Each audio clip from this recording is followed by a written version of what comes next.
Од өндөр сувг тавтай морил бий болготлогчийн их бат. Монгол бүхэн гайхамшиг нэвтрүүлгийн шинэ дугаар эхэлж байна. Энэхүү нэвтрүүлгийг хөтлөгч ганц үх бидэнд бэлтгэгүүрдэг.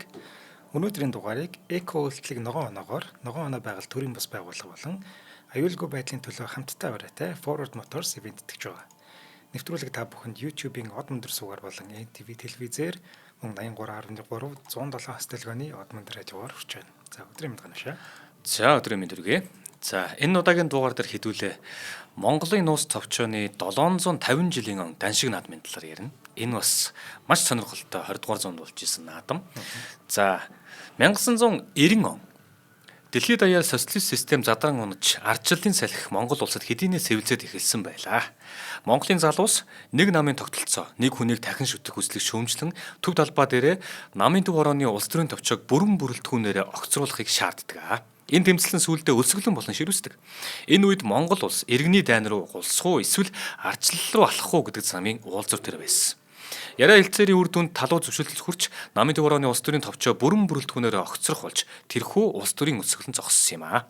За үүний үр дүнд Монголд анхны ардчилсан сонгуул болж монголчууд бид анхны парламент, анхны ерөнхийлөгчөө сонгож анхны ардчилсан засгийн газар байгуулсан түүхтэй билээ. За ардчлалын замыг сонгосноор бид хувийн өмч, за хувийн машин, гадаад паспорт гэдэг юм уу те олон зүйл нэрж болохоос гадна үүх түүхээ хинээс ч айх ичих зүгэлгүй ярих боломжтой болсон нь хамгийн том ололт. Шуудхан хэлэхэд тэр үед Чингис хаан их Монгол улс гэх мэтлэн зүйлийг тийм амны зургаар ярьж болохгүй, тийм л хатуу байсан цаг үе. Тэгэхээр энэ ардчлал гарснараа бид хүн үүнийг илүү ярих, нээлттэй хэлэх, хинт санаа зовхгүйгээр шууд хэлэх тийм боломжтой болсон гэсэн үг. Тэгээд яг тэр ондоо буюу одоо чинь 1990 онд биш үү те 1990 онд бид олон зүйлийг жинхэнэ Монгол болгож өөрчилсөн. За түүний хамгийн том өөрчлөлтүүдийн нэг гэх юм бол наадмын нээлт хаалтын ёслол. За тэгэхээр үүний яг энэ 1990 оны энэ одоо юу гэдгийг социалист дэглэмээс гараад ашигласан хэлбэр шилжээд анхны хийж байгаа энэ наадмыг Дорж Самбууга гэдэг одоо нэг говийн зэрлэг киноны Арслан гэдэг дүр тоглодог шүү дээ. Тэр найруулагч маань анхны яг тэр 1999 онд болсон тэр наадмын найруулгыг хийсэн. Тэгж хийхдээ одоо төрийн тэргүүн нь дээлтэй гарч ирэх те.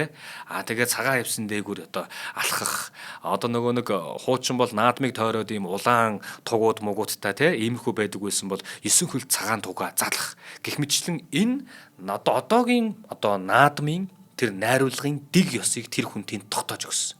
Үүнээс нь өнөөдрийг хүртэл бид бүхэн гажаагүй явж байгаа. Ер нь бол ийм юм байгаа.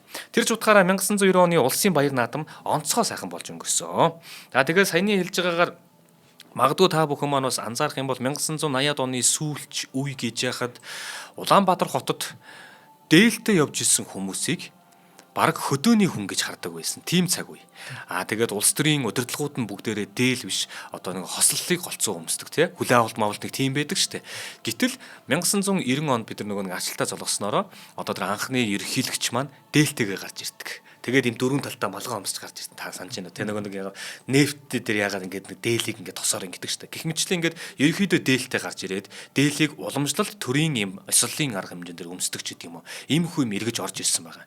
Тэр хүртэл монголчуудын тэр дээл гэдэг энэ зүйлийг хэн тээж тэр хүртэл авч явж ирсэн бэ гэхлээр мэдээж малчин төмнөөс маань гадна те хүмүүс нь өмсдөг л байсан баг. Бид ч нөгөө нэг Улаанбаатар хотод цагаан сар тэмдэглэхгүй энтергээд тэгээд нэгдэлчдийн баяр, малчтын баяр энтергээд цагаан сарын чинь бүр ингээд матагнуулах гэдээсэн штэ. Тэр явцад ч гэсэндээ дээлийг хэн тээж явсан бэ гэхлээр манай бөхчүүд тээж явсан юм бэл. Бөхчүүд л дээлтэй явдаг байсан. За тэгээд олон өнгийн туг байхаа болоод 9 хөл цагаан тугаа төрийн ордноос авчран залж ерөнхийлөгч маань цагаан хэсгийн дээгүүр Монгол дээлээ өмсөн алхаж ард түмэндээ мэдлэгээ дэвшүүлдэг болсон 1990 оноос ахвал. За тэгэхээр энэ удаад бид бүхэн 1990 он гэдэг тэр нэг өөрчлөлтийн салхийг дагуулад Монгол тохиогдсон нэгэн онцгой наадмын талаар ярихаар бэлдсэн байгаа. Энэ наадам бол Монголын нууц товчооны 750 жилийн ан даншиг наадам.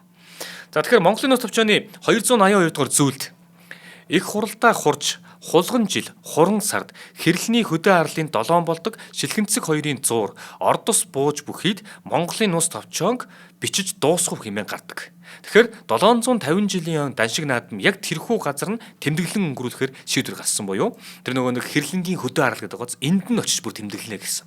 За ингээд 1990 оны наадам өнгөрөөд наадмаас хойш нэг 40 гаруй хоногийн дараа буюу 1990 оны 8 дугаар сарын 18-наас 20-ны өдрүүдэд Хинти аймгийн Дэлгэр хаан сумын нутаг хэрлэнгийн хөдөө аралд Монголын нууц товчооны 750 жилийн даншиг наадам болж нийтдээ 768 бүх уран мэхийг уралдуулан барилцсан. За 768 гिचгэлэр явсаар байгаа төгсгөлд нь сондгоор жилээ шүү. Тэрийг манайхан бодоорой. Эхнээсээ л чухал ач холбогдол өгсөн илт байсан. Энэхүү наадам амжилт гаргасан бүгчүүдэд улсын цол олгохоор бүр шийдвэрлсэн. Энэ наадам дээр амжилт гаргах юм бол улсынхан цолыг аавна. Тэгээд бүх том цолтнууд одоо орон нутаг, хөдөө орон нутаг хаа байдгийг те бүх газруудаас чуулан ирсэн. За тэргүүний бүгчүүд нь гэх юм бол дарийн дамдаа аврагаас эхэлж байгаа. Дарийн дамдаа авраг байна, жигждийн мөнхөд авраг байна, хорлоогийн баян мөнх авраг байна, цэрэн тогтох авраг байна гэх мэтчлэн зүүн барууныг магнаалан босч байгаа аврагууд маань энэ аврагууд. Араас нь Бат Эрдэнэ авраг тэр үед Даян авраг цолтой байсан. Даян авраг цолоо 1990 оны наадам дээр төрүүлээд Даян авраг болцсон. Тэгээд Даян авраг цолтойгоо барилдаж байгаа анхны наадам нь энэ юу болж байгаа байхгүй нууц төвчний 750 жилийн наадам болж байгаа юм. За ер нь бол оролцсон толгойлж байгаа аваргуудыг харахад л те том аваргууд нь бүгдээ зодгосон ийм сайхан наадам.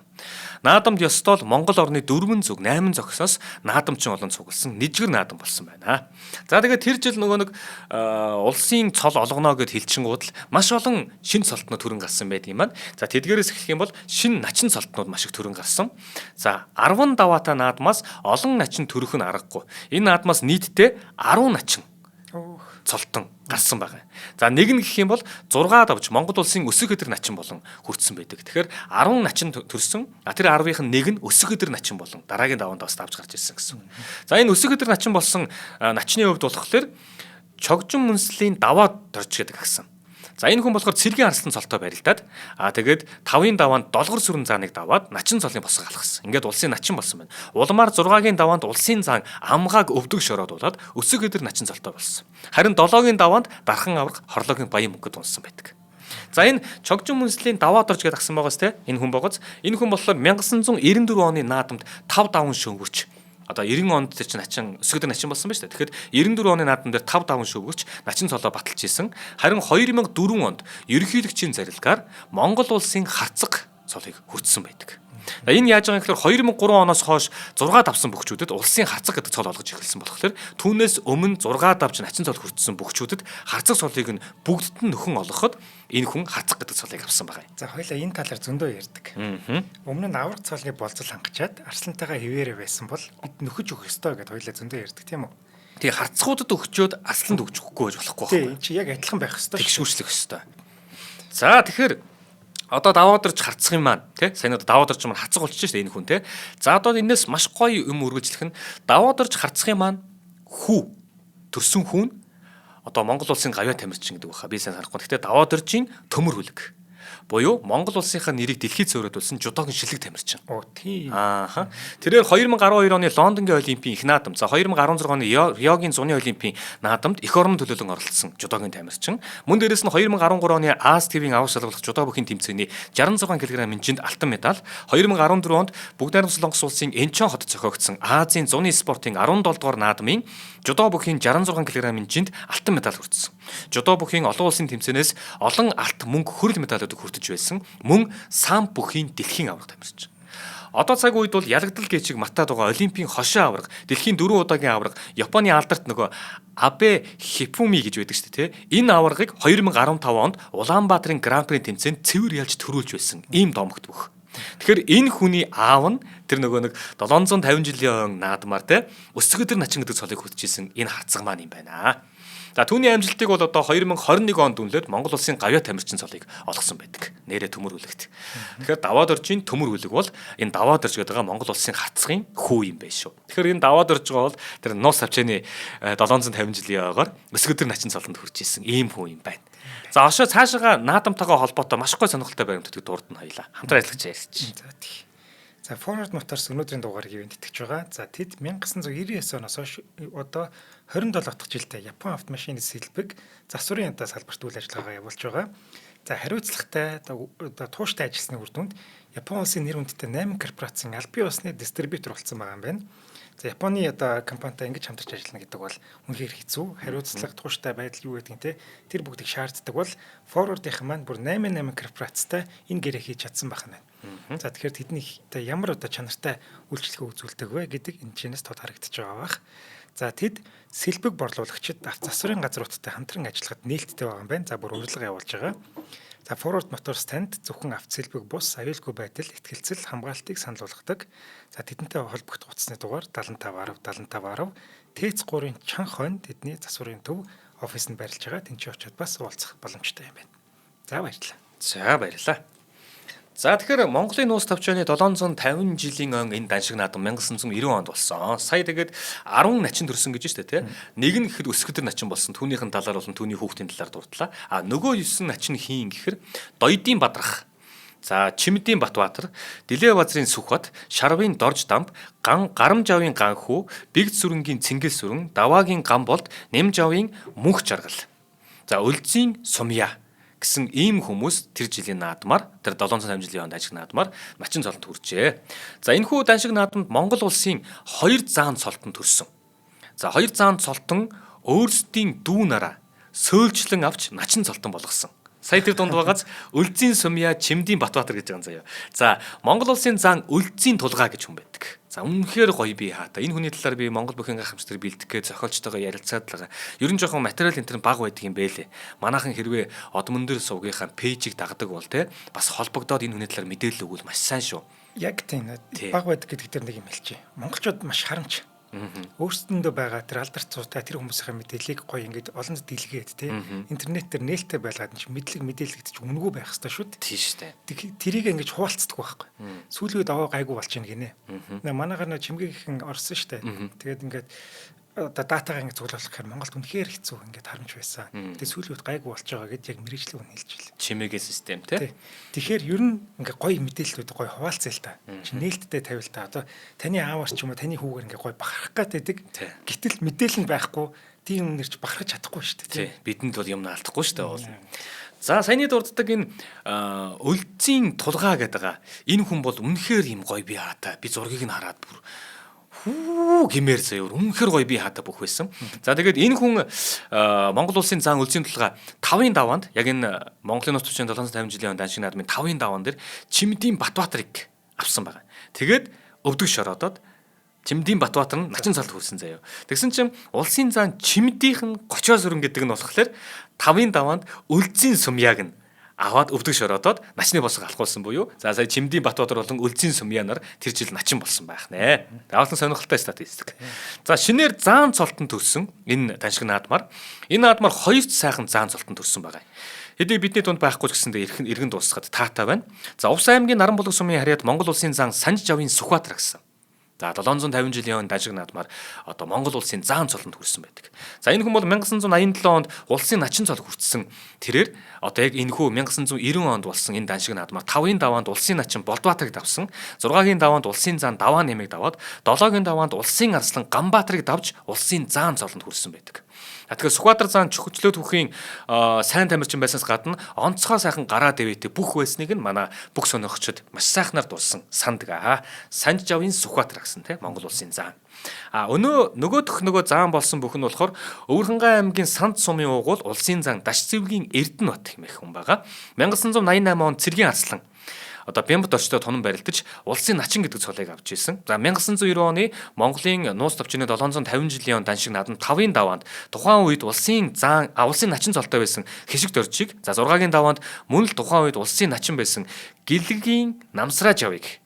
За энэ Гэлгийн Намсраа Жав гэхээр бид нар нөгөө одоо манай Дархан аврах Батсуурын тий аав нь гэдгийг мэдэн шүү дээ. Тэгэхээр сүүлд бол Монгол улсын хацаг гэдэг цолонд хүрсэн тий. Тэгэхээр тухайн үед бол Монгол улсын начин багт нь Гэлгийн Намсраа Жавыг давсан. 7-гийн даваанд улсын заан Балжин нэм буюу одоо улсын авраг Балжин нэм гуайг давж улсын заан цолыг хүртсэн Дашцэвгийн Эрдэнэбат гэдэг хүн байдаг. Ийм 2 заан Санжжавын Сүхбаатар, Дашцэвгийн Эрдэнэбат гэсэн ийм 2 заан тухайн жилийн наадмаар төржээ. За тэгээд энэ Даш цэвгийн Эрдэнэбат цааны явдал болохоор 1991 оны улсын баяр наадмын 5-ын даваанд дархан аврах цэрэн тогтохыг давж бас шөвгөрж исэн. Даш цэвгийн Эрдэнэбат заан бол аралтай, бяртай, сайхан заан байсан талаар манай бүх соногчд болон бүгжүүд манд дурсдаг. Бяр чадлынхын талаар ч гэсэндээ ярьсан маш их аман гоё тийм яриануд байдаг. Их л бяртай заан байсан гэдэг. Ер нь бол заан цолноос илүү дээшээ өгсөх болцоо байсан гэж манай бүх соногчд одоо дуу нэгтэйгээр дурсан ярьсан байдаг. За ингээд Монголын нос товчооны 750 жилийн он даншиг наадмын их шүүгийн талаарх яриагаа эхлэе. За ер нь бол 768 бүх гэдэг маань өөрөө ингэж явсаар хагаад бодох юм бол 9-ийн даваан дээр 3 бүх гарч ирэх юм байлээ. Тэгээд 9-ийн даваан дээр 3 бүх гараад нэг нь гоц мөргөөд нөгөө хоёр нь барилдаад 9-ийн даваа өглөөд тэгээ 10-ийн давааны төлөө 10-ийн даваан дээр одоо үзүүр төрөний төлөө барилдах ийм юм байлээ шүү. За тэгсэн чинь их шүүг дээр болохоор улсын гар дамдингийн баяраа тэгээ яг энэ их шүүгийн 3 бүхийг нэрлэх юм бол дархан авраг хорлоогийн баян мөнгө. Хорлоогийн баян мөнгө ч бүр 40 гаруй бараг 50 руу 40 байгаа юм шүү дээ. Тэгэхэд 750 жилийн даншиг наадмын их шүүг дээр гарч ирсэн байгаа байхгүй. Үнэхээр энгүү өвчтөн байгаа юм тэгэхээр те. Дархан авраг хорлоогийн баян мөнгө, даян авраг, Бадмаа Нямбуугийн Бат Эрдэнэ, тэгээд улсын заан баяраа. Энэ 3 хүн энэ 750 жилийн даншиг наадмын их шүүг буюу шүүгийн 3 дээр үлдсэн байх нь шүү дээ те. За тэгээд бэлтгэл сайн хангагдсан байсан баяраа заан. 5-ын даваанд улсын начин цог гэрлийг давсан байдаг. 6-гийн даваанд шинээр улсын начин цол хангасан байсан. Увс аймгийн мөнх жаргалыг даваад 7-гийн даваанд дархан авраг цэрэн тогтохыг хаяад 8-ийн даваанд хүчит арслан мөнгөн давж шүвгийн 3-т үлдсэн байгаа нь энэ. Тэгэхээр дархан авраг цэрэн тогтох улсын арслан мөнгөн хоёрыг том наадам дээр даваанд хайна гэдэг бол те энэ хоёр туршлагатай энэ хоёр том бүхийг хайна гэдэг бол сэтгэл зүй болоод бэлтгэл маш сайн байсных нь илрэл. За 9-ийн даваанд болохоор тэр чинь ингээд 3 үлдчихэж штэ тий. Тэнгуут нэг нь гоц мөрөх гээд байгааз. Тэгсэн чинь 9-ийн даваан дээр одоо Бат Эрдэнэ аврагтай барилдахаар таарсан юм байна. За тэгээд Бат Эрдэнэ аврагтай маш сайн барилдсан гэдгийг бас барилдаан ширүүн болсон ч гэдэг. Ингээд аврагд унаад энэ наадмын их шүүгт үлдсэн гэдэг амжилттайгаар хожим нь 8 давсан энэ амжилтыг нь үнэлээд Монгол улсын гард цолыг олгосон байдаг энэ хүнд. За тэгэхээр чөлөө түүхийн шилдэг тамирчнаас гадна улсын наадам 5 удаа шүүгэрсэн хүчит гард Монголын нус төвчний 750 жилийн барилдааныг оруулах юм бол нийтдээ одоо 6 удаа их наадамда шүүгэрсэн үзүүлэлттэй энэ том бүх барилдсан байгаа. Тэгэхээр улсын зам баяраа гэдэг зам. Тэгэхээр 9-ийн даваан дээр нөгөө Бат Эрдэнэ аврагтаа таарад те унсан байх нь байна. За тэгээд цолныхоо эренбэр буюу одоо нөгөө баян мөнх авраг маань те тэнд гоц мөргөөд 10-ийн даваан дээр шууд үзүүр төрөнд барилдахаар үлдсэн байгаа байхгүй юу. За тэгэхээр дархан авраг баян мөнхийн талаар ярив. Тэгэхээр нөгөө 9-ийн даваан дээр 3 бүх үлдээд 2 нь барилдаад дархан авраг маань шууд үзүүр төрөнд үлдсэн байгаа. Тэгэхээр энэ яг энэ цаг хугацаа хүртэл мэдээж тухайн хүний түүхээр л түүхийг бүтээж явсан буюу үндэсний бүх юм түүх бичигдэж явсан үнэн. Тэгэхээр түүх давраг маань бол энэ удаад мөн л түүх бүтээсэн. Энэ наадамд 46 настай зодголсон юм байна. 46 настай юм байна. 46 настай зодоглоод 768 бүхөөс үзүүр төрөн шалгараад гараад ирсэн нь энэ юм байна. Өөрөөсөө 20 насаар дүү ид үе дээрээ явж байгаа аврагтаа үзүүр төрөний төлөө өсөлдсөн гэсэн үг. Тэгэхээр Бадмаа Нямбуугийн Бат Эрдэнэ аврагчин даян авраг болсон тэр жилээ даншиг наадам дээр дархан аврагтайгаа барилдаж байгаа энэ үе юм байна. За тэгэхээр авраг маань бол 5-ын даваанд аймгийн арслан Дамдын сөрөнд авсан. 6-гийн даваанд шинээр улсын начны цол болцол хангасан Төв аймгийн Ганхүүг даваад 7-гийн даваанд мөн л шинээр Өсөг хэдэг начны болцол хангасан байгаа. Төрөний ярьдаг даваад оржийг даваад 8-ийн даваанд шинээр улсын заан цолны болцол хангасан Сүхбаатарыг давсан. За тэгээ 9-ийн даваан дээр гоц мөргөөд 10-ийн даваан дээр үзүүр төрөнд гарч ицсэн байгаа нь. Тэгэхээр 9-ийн даваанд бол шүгийн 3 бүхнээс цолны ирэмбэр гоц мөргөж үзүүр төрөнд шалгаран үлдээд Бат Эрдэнэ аврагтаа түрүү бүхийн барилдаан хийсэн байгаа. За ингээ барилдахад өөрөөс нь 20 насаар дүү тэгээд ид үе дээр явж байгаа даян авраг цолны болцлыг хангаад 40 гаруйхан хонжогоо тэр хүнтэй барилдаж байгаа гэсэн үг. За тэгээд түүний өвд өвдөг шороодож 46 наснда үзүүрлсэн энэ юм байна. Энэ тухайга их авраг маань эргэн дуусахта ярихдаа те бүхийн үнэнд гүйцэгдлээ гэж хэлсэн байдгийн байсан сайхан. За хоёул хамтран ярьлагч ярьж. Ингмэр юм байна. Эхлээд нэгin даваан дээр чансаа өндөр бүхчүүдийг гоц мөргүүлээд. Тэгээд чансаа арай доогуур гэдэг юм уу те 500 бүх юм хитэн бүх байдгийн. Тэдний хооронд нь барилдуулаад тэгээд эцсийн даваанууд шүү дээ. Энэ дээр яг юу тэнцээд явах хэрэгтэй юм. Хаалт цооцсон тэнцээд үү? Тэгэхгүй болохоор шүгэн дөрөв дээр ганцхан хос барилдана гэхэр чинь үзэгчдэд ч гэсэн жоох юутай шүү дээ. Тэгэхээр одоо их шүв гэдгээр нь 3 хүний гаргаад ирж байна те. Цаашдаа бол гэхдээ энэ зохицуулалт гарсан бохоо. Энд ч одоогоос 36 жилийн өмнөх наадмыг ярьж штэ тий. Тэгэхээр тэр зохицуулалт бол хийгдсэн баха. Тийм бах. Гэтэ одоо хизээч 700 дахиж барилдахгүй байх. Тийм бах тий. Хангалттай бүх чинь 10 мянган бүх барилдсан төвхтэй болсон шүү тий. Тийм бэл. генис нот бичигдсэн тийм. Ер нь бас дараагийн дугаар дээр яг тэр наадмыг онцолж яаж үзмээр байгаа. Үнэхээр 10,000 бүх гэдэг чинь хичнээн улсын цолтон, хичнээн цэргийн цолтон, хичнээн аймгийн цолтон, сумын цолтонгууд орсон юм бэ гэх мэтлээ. Тэрийг нь гоё базаад ирүүлэх гоё болох юм шиг байна тийм. За ногоон оноо байгуулалт төрийн бас байгууллага өнөөдрийн дугаарыг ивент итгэж байна. Энэ байгууллага нь 2013 онд байгуулагдаж тогтвортой хөгжил, байгаль дэлтэй, эко, ногоон хөгжлийн чиглэлээр үйл ажиллагаагаа явуулдаг. За энэ чиглэлээр нийгэмд тусдаа сайн дурын оролцоог дэмжих зөв дадалд хөтлөх зорилготой платформ хөгжүүлэн ажиллаж байгаа. За зөв дадалд хөтлөх гэж байгаа. Энэ дээр бол сонин ухагдсан байгаа л та. Бид ерөөсөд байгаль дэлхийг хайрлах хэрэгтэй байхгүй. Энэ чинь зүгээр яг хүн болж төрсний тэр нэг үүрэг нь байгаа. Одоо бид чинь энэ дэлхий дээр амьдарч байгаа олон сая төрөл амьтны зөвхөн нэг нь шүү дээ. Тэгсэр нэг ганцаархан энэ дэлхийг үгүй гэдэг байдаг. Энийгээ болоод дэлхийг хайрлах хэрэгтэй хүн болгоны үүрэг нэг үг. Тэгэд энэ зөв дадал гэдэг нь угаасаа байж ах хэрэгтэй юм байхгүй. Бид л эвдэрчээ дэлхийгээс үтгээд байгаа болохоос биш. За харин тэр дадлыг маань эргүүл цэргийх гэсэн ийм гоё оролдлогыг одоо манай энэ ногоон байгаль төрийн бас байгуулах юм маань дэмжин ажиллаж байгаа. За эдгээр яаж ажиллаж байгаа вэ гэвэл Green Score Nature гэдэг нэртэй аппликейшнийг хөгжүүлсэн байгаа. За энэ дээр одоо яг тэр ногоон үйлдэлүүдийг хийснээрээ танд нэг урамшуул ирэх юм бэл. Яг энэ аппликейшнтэй хамтарч ажиллаж байгаа зөндөө олон байгууллагууд байгаа. Тэд нар дээр очиод за би ийм ногоон үйлдэлийг хийсэн гэдэг үзүүлээд урамшуулал хөнгөлөлт юу гэдэг нь тэр болгоныг аваад ингээд дадаад ингээд явах юм бэл. Ямар ч монсынхан бол витамин өгж байгаа гэсэн шүү. Тийм үү. За ногоон оноо гэдэгт алхалт, ногоон худалд авалт, ногоон тээвэр, сайн дурын ажил, дижитал хэрэглээ, эко ногоон барилга, энерги хэмнэлт гэх мэтчлэн ерөөсөө л дэлхийгээ л хайрлах гэсэн ийм үйлдэлүүд багтж байгаа. За Green Score CIG-MN гэдэг вебсайт руу зорчоод одоо дэлгэрэнгүй мэдээлэл авах боломжтой. За тэгээд аппликейшны бүх дэлгүүрүүдээр Green Score Nature гэдэг аппликейшн одоо байж байгаа байна. За баярлалаа. За баярлалаа. Бид нар нөгөө хэлэгдээд сурцсан үг учраас анзаарахгүйгээр санаатаа болон санамсаргүйгээр энэ үгийг хэлээд идэг байхгүй. Би саяны ногоон оноо байгаль гэдэг энэ байгууллагын үйлчлэгээн дээр зүгээр нэг хамтдаа уриалга явуулахад байна шүү дээ, тий. Манайхан анзаарвал нэрээ таны хэлдгэр бид бол энэ дэлхий дээр байгаа олон төрөл зүйл, хэдэн сая төрөл зүйл ан амьтдын нэг нь. Гэт хэлэхдээ би сая дахиад нэг алдаа гаргачихж байгаа. Энэ юу вэ гэхээр ан амьтд гэдэг байгаа. Ан гөрөө гэдэг болохоос ан амьтд гэдэг. Зэрлэг амьтад гэдэг юм уу те гашуулсан амьтад гэдэг юм уул нь юм байдаг. Гэтэл бид нар нөгөө ан гөрөө ан амьтад гэж хэлсээр хагаад холбоог мэтэр аваад яваад байдаг. Гэтэл нөгөө ан амьтад гэхээр тэднийг одоо гөрөөлөх утгаа агуулж яваад байна шүү дээ те. Тийм учраас зүгээр зэрлэг амьтад гэдэг ч юм уу те. Эсвэл амьтад гэдэг чинь угаасаа л олон тондор хэлж байгаа шүү дээ. Тэгэхээр ан амьтад гэж ярьж ивэл цаашдаа хэлэх болгондоо тэр ан гэдэг үгийг аль болох матахыг ч юм уу хасахыг хичээгээрэй гэж үсгэсэн. Тийм ээ. За ч гоё уриалга байна. За баярлалаа. За ингээд Монгол түмэн одоо их түүхээрээ өөрсдийн бахархлаараа иргэн хэний ч өмнө ичхгүйгээр санаа зовхгүйгээр хаалгаж болохгүйгээр бахархах болсных нь хамгийн ихэнд хийж байгаа тэр үндсэн даншиг наадам буюу Монголын нууц товчоогоо өөрсдийн үг түүхээ үннээр харуулж байгаа. Энэ даншиг наадмын 750 жилийн хойг анх удаага тэмдэглэхэд тэр наадам дээр төрүүлсэн бүх нь бол түрүүн хэлдгэр те Монгол улсын үндэсний бүхийн Даян авраг цолыг хүртээ 40 хэдхэн хонжижсэн Бадмааны буугийн Бат Эрдэнэ бол энэ наадмын түрүү бүх болсон. Тэгээд энэ наадам дээр дархан аврагыг давж дархан авраг болсон байдаг. Ийм учиртай юм билээ.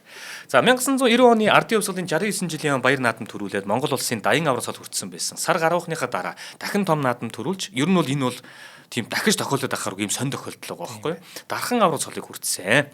За тэгэхээр Даян авраг Бат Эрдэнэ тухайн үед барилдахдаа 5-ын даваанд аймгийн зам Баяр Манлайг хайсан, 6-гийн даваанд шинээр улсын начны одоо болцол хангасан, начин цолны болцол хангасан Дэлээ базрын Сүхбатыг хайсан, 7-гийн даваанд Хөвсгөл аймгийн Харьяат улсын зам Хүрэл Баатарыг, 8-ын даваанд шинээр улсын заан цолны болцол хангасан Эрдэнэ Батыг, 9-ийн даваанд улсын заан Дамдангийн Баяраг, 10-ийн даваанд Дархан авраг Хорлоогийн Баян мөнхийг давж Монголын үндэсний бүхийн оройн дээд цол буюу Дархан авраг цолыг авсан нь энэ. Түрүүний хэлдгээр тэрээр Дархан аврагыг давж Дархан авраг болсон ийм хүн байдаг. За Монголын нус товчооны 750 жилийн хойд Хэрлэнгийн хөдөө аралд 4 м гаруй өндөр Чингис хааны номын гэрэл хөшөөг бас босгосон байдаг. Тэгэхээр яг тэр нэг Хэрлэнгийн хөдөө аралд очихлоор ийм босоо ийм хөшөө байлээ. Обликс гэдэг чинь босоо юм юу гэдэг чинь тэрнтэй адилхан яг юм хэлбэрийн хувьд юм дугуй муугуу юм биеийн хөшөө хийвш шүү. Ийм босоо юм 4 м өндөр хөшөө байлаа. Тэрэн дээр болохоор яг 1990 онд тэгэхээр тэр наадам зориулж босгосон байх нь шүү дээ. Тэгээд одоо хотоо очих гэсэн байгаа гэсэн үг байхгүй. Тэгээд нүүрэн талд нь болохоор Чингис хааныг босоо байдалтай дүрсэлсэн байдаг. Тэгээд хажуу талд нь Монголын нус товчооны төгсгөл үгийг буюу түрүүн дурджсэн те төгсгөл үгийг бичсэн байдаг. За хойд ба зүүн талаар нь тэр үеийн Мордон баадруудыг дүрсэлсэн. Харин яг урдаасаа Чингис хааны яг тэр дээгүүр хэсэгт нь юу дүрсэлсэн байдаг вэ гэхээр тухайн үед байсан Монголын овг аймагуудын сүлд тамгуудыг нь сэлж өгсөн байдаг. Бас ийм чухал дурсгал тэнд байдаг байх мэн. Хөшөө бас тэнд байдаг байх нь. Тэгэхээр 1990 оны энэхүү даншиг наадмаас хойш нэлээд хэдэн даншиг наадмууд зохиогдсон. Одоо юу гэдгиймдээ урд нь бас манайхан хэлж байсан баг ингээд ямарваа нэгэн зүйлийг ингээд хорж барьж ингэж бүртээ хичнээн ингээд дарж агаад яг тэр даруулга байхгүй бол гагшинд эргүүлээд маш хурдтайгаар бууддаг.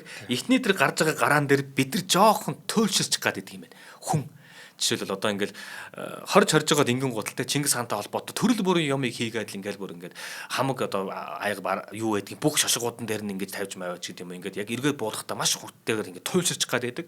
Тэрнийх нь нэг нь яг даншиг наадмууд бүр маш их хийгдсэн юм байлээ. За яг тэндээс би зүгээр онцлоод бусад даншиг наадмуудыг ярих юм болно шүү дээ. Яг тэр Монголын нус товчооны 750 жилийн тэр даншиг наадмаас бусад тийм даншиг наадмуудад улсын цолыг олгоогүй шүү бас хэмжээтэй байсан улсын цолыг олгоогүй. Ингэж яагаад 1990 онд зохиогдсноос хойшоо 1995 онд анхлан зохион байгуулагдаж эхэлсэн өндөр гэгэн зан озрын мэлмий гисний 360 жилийн даншиг наадам гэж хийгдсэн. За энэ наадам бол Өвөрхангай аймгийн 900 сум зохион байгуулагдсан бөгөөд 512 бүхий барилдаан болсон. Хинтээ аймгийн Өмнөдлөгөө сумын харьяат Дархан аврах Бадмаан Нэмбүгийн Батэрдэн төрүүлж Булган аймгийн Гурван Булаг сумын харьяат Улсын гард Дорж самбуу үзүүрлсэн ийм наадам болсон. За уг барилдаанд яг цол чимэг олгосон боловч хожим нь Улсын баяр наадмаас өөр барилдаанд цол олохгүй хэмээн хурааж ирсэн. Тэгэхээр чин бид нар бас нэг юм ямыг нэг юм жигдэлх гээд учрыг нь олох гээд ингэх явцдаа зарим нэгийг нь баярлуулдаг ч гэсэндээ нөгөө талдаа зарим нэг нь бас хохироодог. Тэ? Гэхдээ ер нь бол бит хоёрын түрүүний хэлж байгаагаар хэрвээ өгжил байгаа бол хэнийг ч битгий үлдээ.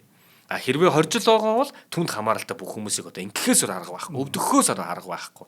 Ийм нэг хэцүүхэн юмны дондор бид нар яваад байгаа гэсэн үг. Тий. Одоо нэгэнд нь өгчдөг. Тэнгүүд надад өгөхгүй шүү дээ. Тий. Бид хоёр яг адилхан нөхцөл байдалтай байхад тэгээд гомдож байгаа тэр хүн өнгөрсөн баг шүү дээ. Тий.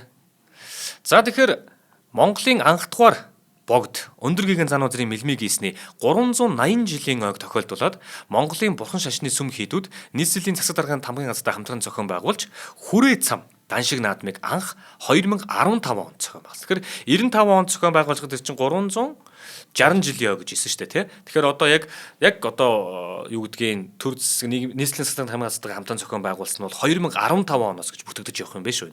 Хүрээ цам даншиг наадам. За энэ даншиг наадмаар үндэсний бүхий барилдаан болдог. А мэдээж нөгөө нэг улсын баяр наадмаас араас нь залгуулаад шахуу болдог даншиг учраас маш их хүмүүс үздэг. За ийм наадам. Тэгээд энэхүү наадмын бүхий барилдаанд бүгчүүдийг төрийн наадмын цол харгалзахгүйгээр суглаагаар барилдуулдаг. Тийм үү. Тийм. Тэгэхээр нөгөө нэг үндэсний бүхийхэн одоо наадмын барилдаанаас арай өөр онцлогтой тэгээд ийм даншиг наадам болдог гэсэн үг. За мэдээж Монголд бол те Монголын бурхан шашинтны төв гандан дэгшлэн хийдийн тэргүүн хамбын шийдвэрээр төрүүлсэн бүхт нь улсын цол болохгүй шүү дээ. Тэгэхээр хуучин ямар байлаа? Засгийн наадмын те засгийн авраг, даншигын авраг гэдэг байсантай адилхан даншигын цолыг олгож явдаг юм байна. За тэгэхээр төрүүлсэн бүхт нь одоо нэг төрүүлчих юм бол даншигын аслан, үзүүлсэн бүхт нь даншигын заан. За 6 давсан бүхт нь чимэгтэй тий даншигын начин. За 5 давсан бүхт нь бол даншигын начин гэдэг цолыг олгодог.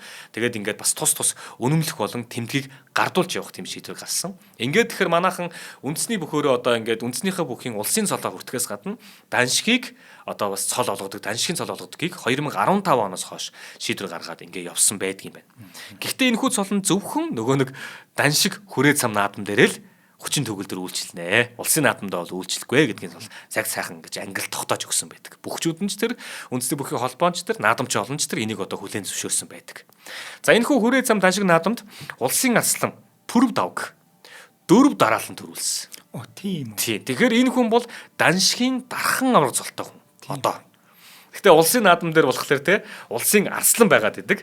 Гэхдээ нөгөө талдаа бол яг даншиг наадам 4 дараал зөрүүлсэн учраас энэ хүн даншигын дархан авраг гэдэг цолтой явдаг аа. Тэгэхээр даншигын наадам дээр очихлаар тэр хүн дархан авраг гэж зүүнний магнагаас ч юм уу хамгийн дээрээс нь босно гэсэн. Түүний ард манай дархан даян гэдэг юм уу бусад аврагууд мань жагснаа л гэсэн үг. Даншигын наадам дээр бол. За ер нь яагаад ингэж байгаа гэхээр хүрээд сам даншиг наадам нь мэдээж улсын цол олохгүй ч гэсэндэ энэ нөгөө талдаа Монголын урлаг, соёл, шашин одоо тий сүсгтнүүдийн маань одоо онцлогийг тусгасан бас тэрүүгээрээ бас тойроод нөгөө нэг танин мэдэх хүн тий урлагийн одоо маш олон гоё хөтөлбөрүүдийг шингээсэн байдаг. Ийм одоо арга хэмжээ энэхүү ондоошлол манай аялал жуулчлалын салбарт хийгээд бас ингээд нөгөө гадна дотны жуулчдад маш их сонирхолтой байдаг. Маш олон мянган одоо наадамчин олончноос маань гаднаас ирсэн жуулчдаас их очиж үздэг. Ийм болтлоо бас өргөжин тэлсэн байдаг нэг даншиг наадам маань юм байна. За ингээд өнөөдөр Монголын нууц товчооны 750 жилийн өн даншиг наадмын сонин сайхныг тэрхүү наадмыг онцлон ярихад ийм байла. За баярлалаа Ганашаа. За Одоо энэ чинь 14 жилийн дараа 800 жилийн өн болох нь шүү дээ. Тийм үү. Оо тийм биш. Тэгэхээр одоо тэрэн дээрээ ч гэсэн одоо цол битгий болгосоо л гэж бодож байна. Яг наадам дээрээ цолоо болгодог чинь манайх чих гой уламжлал шүү дээ. Яг хичээгээд тэн чинь үнэн хүчийг үзээд ингэж байралдаад яг тэр цолыг авахын төлөө зорж байгаа тэр хүний яг жинхэнэ тэр хөдөлмөр нь харагдах хэрэгтэй байхгүй юу? Тэнгүүд яг тэр наадам дээр өгдгөөрөө л байсан дээр. Тэгэхгүй туйлшраал за өөр нэг одоо 800 жилийн чинь энэ дээр бас өгчийдөө. Тэгтээ бас харамсмаар шүү дээ хараа. Одоо нэг юм наадмын одгүй бөхчүүд гэдээ ярих юм бол бас байгаа. Гисэн хэрнээсээ заа тэнхмийн барилдаанд дийлдэггүй. Бусад аймгийн наадамч байдаг юм уу ямар нэг наадмуудад дийлдэггүй. Зөвхөн тэр энэ үндэсний цэнгэлдэх хүрээлэн дотор ороод ирэхээр л нэг яг тэр үзүүлжсэн амжилтыг гаргаж чаддгүй ч гэдэг юм. Энд тэгээд бас нэг юм аз эзний юм байгаа л да. Тэр чинь харин гоё амттай байна. Тэгэхээр одоо ямар ч байсан би таныг ингэж хэлчихэнгүүт нөгөө талд нь бас ийм хүмүүсийн төлөөлөл бас байдаг шүүгээ тэнцүүлээд өгч яваа. За өнөөдрийн дугаарыг маань эко үйлчлэг ногоон оноо байгаль төрийн бас байгууллага болон аюулгүй байдлын төлөө хамтдаа барьтай Forward Motors ивент итгэлээ. Нэвтрүүлэг та бүхэнд YouTube-ийн од мөндөр суугаар болон NTV телевизээр мөн 83.3 170 сталганы од мөндөр радиогоор хүрсэн. За Ганашаа дараагийн дугаараар уулзъя. За баярлалаа.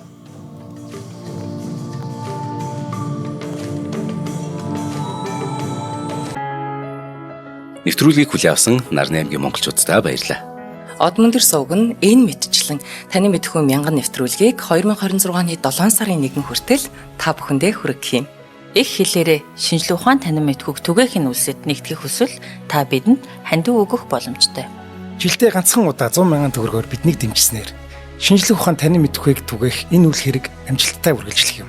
Од мөндөр нэр дээрх Удаагшлын банкны дансгаа 4191 Тэг 4518. Та 100,000 төгрөгөөр шилжүүлэхдээ гүйлгийн утга дээр нь өөрийн нэр болон утасны дугаараа заавал бичээрэй. 100,000 төгрөг хандалснаар од мөндөр сувгийн алтан гишүүн болох юм а. Шинжлэх ухаан танин мэдхүй Монголд ялах болтугай.